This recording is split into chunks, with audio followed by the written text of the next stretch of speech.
Brothers and sisters are often our first friends and playmates, but they can also become our first competitors. Sibling rivalry begins early, often driven by comparisons, who gets more attention or who is favored by parents. While some competition can be healthy, persistent fighting and jealousy may harm the sibling bond. Each sibling is unique, bringing different strengths and weaknesses to the relationship. One might shine in academics while another excels in creativity or sports, and that's perfectly okay.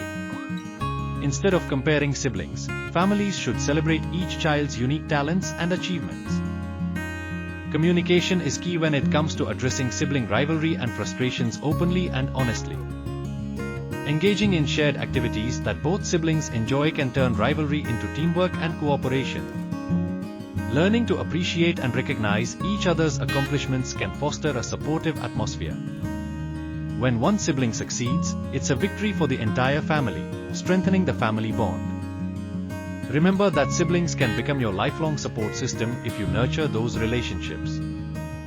Building strong sibling connections today can lead to lasting friendships and support in the future. At Allegiance Educare, we focus on personal development, emotional strength, and relationship management. Our goal is to help you thrive in your personal and professional life, with strong family ties backing you up.